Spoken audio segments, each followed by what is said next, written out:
반갑습니다. 김영식입니다. 오늘은 제가 지난번에 이제 계속 유튜브로 이제 전체적으로 말씀을 드렸는데 좀 더 자세하게 수소 경제의 의미와 배경, 그다음 수소가 왜 탄생을 했는지, 그다음 국내는 어떻게 움직이는지에 대해서 간단하게 말씀을 드리도록 하겠습니다. 흔히 과학자들은 지구가 평균 기온이 1.5도씨 이상 올라가면은 대재앙이 일어날 것이다. 왜냐? 온실 효과에 의한 지구 온난화가 발생을 하고 그 주요 원인은 이렇게 6가지 가스 물질이 있습니다. 그 중에서 가장 많이 차지하는 것이 CO2입니다. 그래서 공장이 가동되고 이렇게 노후된 경유 차량들이 다니게 되면은 이렇게 온도가 급상승을 하고 있습니다.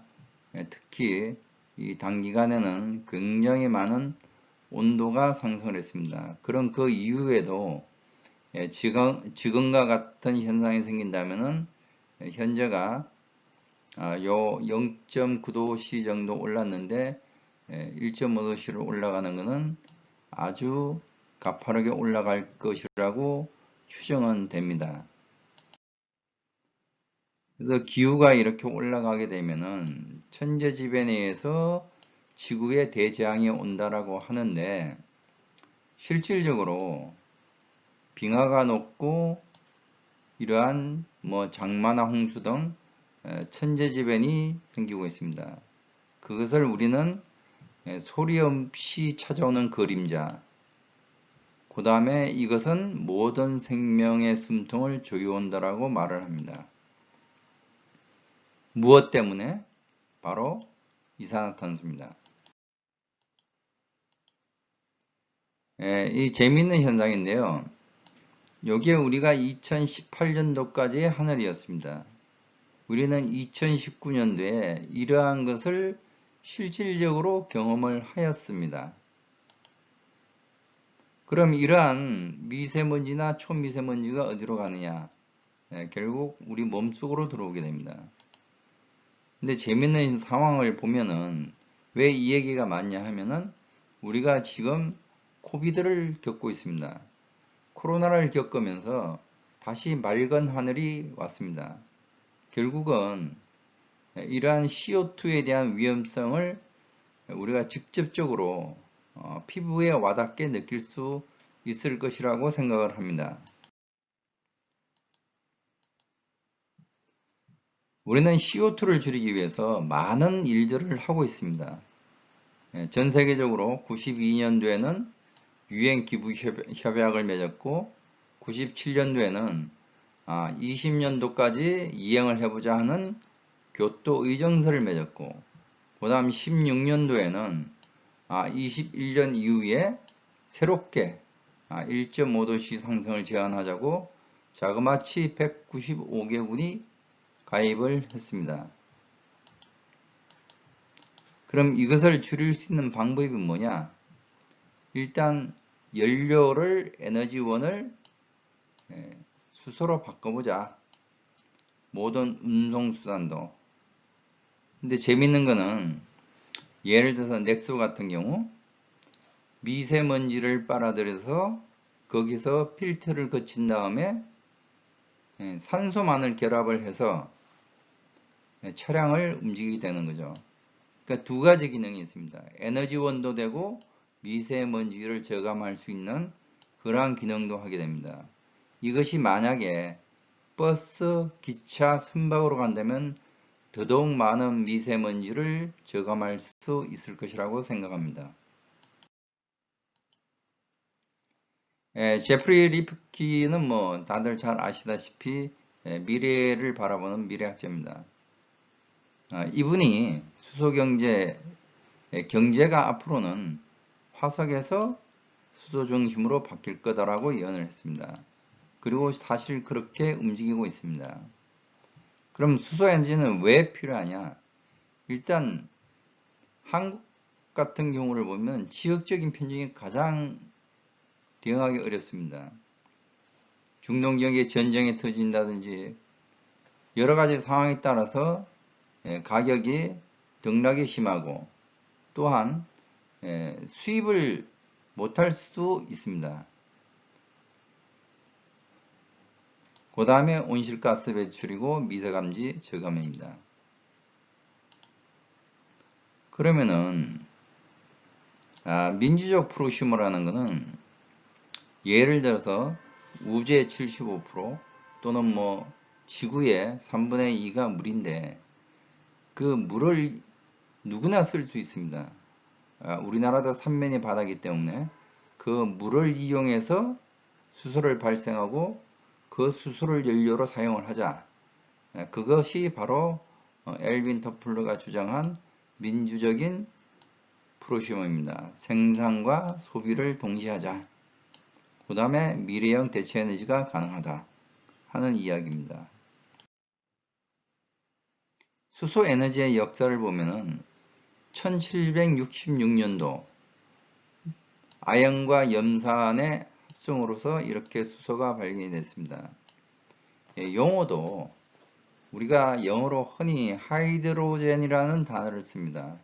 이거는 그리스어의 물의 의미인 히드로와 생성의 제나오의 합성어입니다. 그 다음 1801년에 물을 전기분해해서 일렉트롤리시스라는 말을 드디어 쓰기 시작하였습니다. 물론 처음에는 영국에서 인구 증가로 인한 신랑난이 발생을 해서 그 원료로 비료로 쓰기를 위해서 처음에 사용을 하였습니다. 그 다음 우리나라에서도 보면은 이제 수소라는 말을 이제 많이 쓰기 시작했는데 연료 전지의 기원이 1839년에 생겼습니다. 우리나라도 이름을 굉장히 잘 지은 것으로 생각합니다. 물숫자에 본디 소자 또는 바탕 소자인데 수소는 본디 바탕이 물이다 라고 이름을 명명했습니다. 그 다음 1937년에는 수소기체를 이용해서 비행선이 미국을 횡단했습니다. 전자에서 말씀드렸듯이 우주의 75%가 수소이고 우리는 뭐 그 부분보다는 이렇게 해석을 하시면 됩니다. 지구의 3분의 2가 물이니 물을 신재생 에너지에서 발생되는 전기와 조인을 시켜서 수전을 하게 되면은 수소가 발생됩니다. 앞으로 이러한 세상을 만들자는 게 에너지 혁명이고 이거보다 좀 더 발전이 되려면 핵융합, 다시 얘기하면 인공태양을 만들어서 무한대로 수소를 발생하자는 게 지금 하고 있는 이트 사업들입니다. 세계 수소 시장의 전망을 말씀을 드리자면은 2050년까지 2.5조 달러, 그 다음에 3천만 개의 일자리가 창출된다는 맥킨지의 보고서도 있습니다. 이 부분은 그냥 도표를 참조하시면 될 것 같습니다. 국내는 2018년 8월 13일 날 3대 투자 전략의 하나로 수소 경제를 꼽았습니다. 이 선정 사유는 제가 계속 말씀드린 것과 같이 화석을 신재생과 수소로 하자. 그 다음 에너지 안보. 에너지 안보는 굉장히 중요합니다. 사실 식량이 없으면 자급자족이 안 되면 해외에 의존해야 되고 에너지가 없으면 사실은 이제 원시 시대로 돌아가야 되고 이것도 없게 되면 국방력이라도 강해서 힘이 센 자가 이제 가져가는 거죠. 전쟁을 일으켜서라도. 그 다음 앞으로 향후에 대한 미래 먹거리 산업이다 라는 겁니다. 중장기 추진 과제를 보시면은 수소 생산, 그 다음 유통체제, 그 다음에 활용입니다. 이거는 한국 수소 시장의 전망입니다. 온실가스가 이만큼 감축이 되고 수소 비중이 올라가고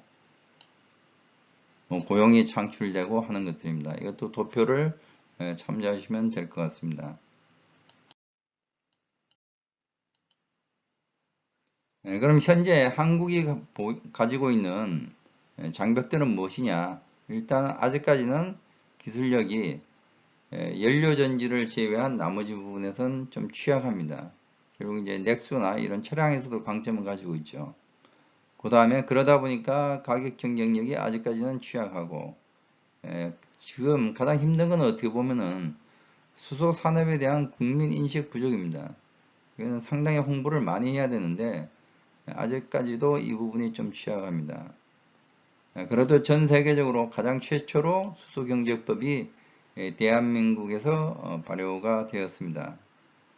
올 연말까지는 시행령하고 시행규칙이 완성이 될 것이라고 생각을 하고 이것을 바탕으로 내년에 2월 정도는 개정이 되지 않을까라고 생각을 합니다. 정부의 컨트롤 타워도 부재 상태였는데 수소산업기술진흥원 지금의 H2코리아가 이쪽으로 선정이 되면서 아마 많은 부분이 해소될 것으로 생각을 합니다. 그래서 초기 시장 확보가 중요합니다. 그래서 다행히 이러한 상황들을 보시고 2020년 7월 올해죠. 3대 전당기구 산업진흥의 H2코리아 그 다음에 안전의 한국가스안전공사 유통의 한국가스공사로 7월에 수소경제위원회가 발족되었고 1차, 2차 회의를 지금 마친 상태입니다.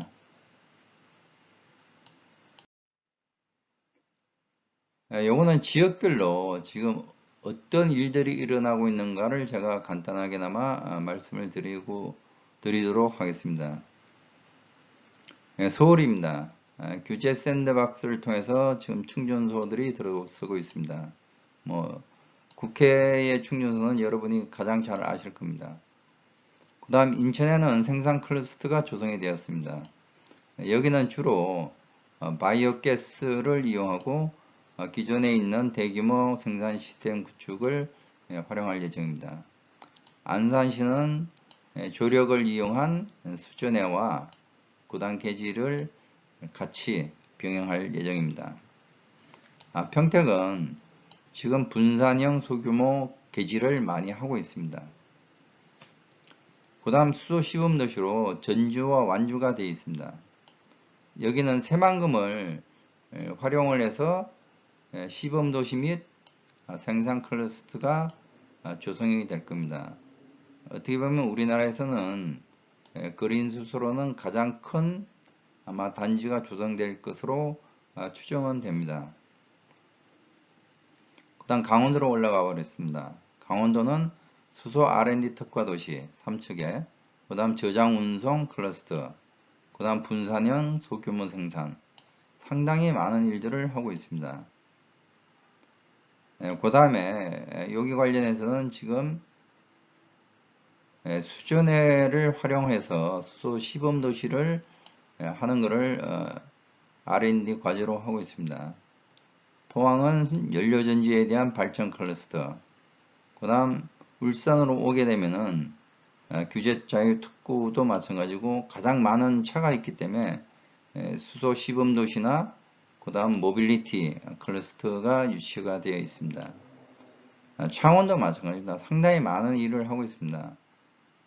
한국자동차연구원인 동남지역본부가 내려와서 미래 자동차에 대한 핵심 부품을 개발하고 그 다음 에카플랜트 실정 분산형 더구나 10톤에 대한 개질 버스 실정 과제 등등이 있습니다.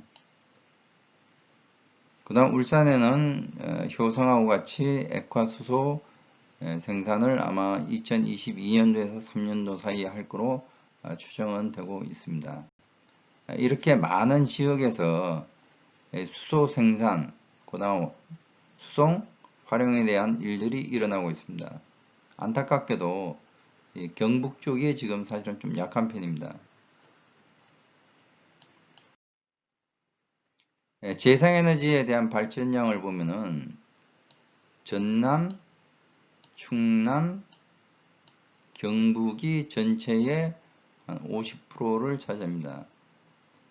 특히 이제 경북 같은 경우도 생각보다 많은데 충남이나 이런 부분은 이 세 개 지역이 사실은 이제 수소 생산에 관련된 그런 부분하고 연동되는 게 빨리 과제로 하던 새로운 시범 도시로 선정이 되기를 기대를 하고 있습니다. 그 다음 수소에 대한 분류는 기존에는 그린, 수전으로 하는 거, 재생에너지와 수전해, 그 다음 그레이, 천연가스 개질, 그 다음 여기서 이제 뭐 포집을 뭐 CCS로 한다든지 하는 방법, 그 다음 이제 블루 수소는 조금 전에 얘기했던 그레이에서 카본 캡처 앤드 스토리지, 지금은 CCS에서 CCUS까지 합니다. CCUS는 카본 캡처 유틸리티 앤드 스토리지입니다. 활용도 하고 저장도 하고, 그 다음 마지막으로 촉록수소라는 게 새로 등장이 되었습니다.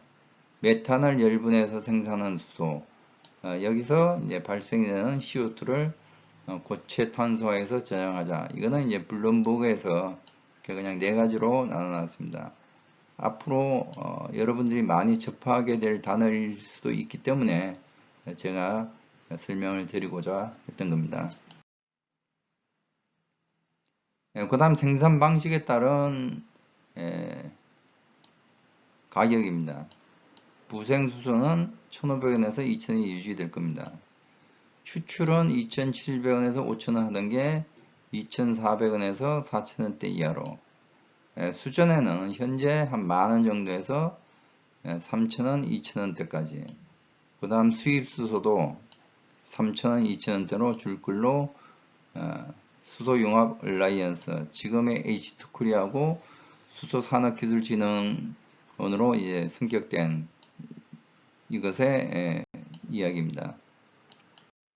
자, 오늘은 여기까지 간단하지만 왜 수소가 필요하고, 그 다음에 수소에 대해서 대외적으로 보는 시각은 어떠하고, 국내에서 왜 수소 경제를 해야 되느냐, 또한 수소의 분류와 가격은 어떻게 움직일 것인가 하는 것에 대해서 초점을 맞춰서 설명을 드렸습니다. 다음에는 수소 생산에 대해서 설명을 하는 시간을 갖도록 하겠습니다. 이상입니다. 감사합니다.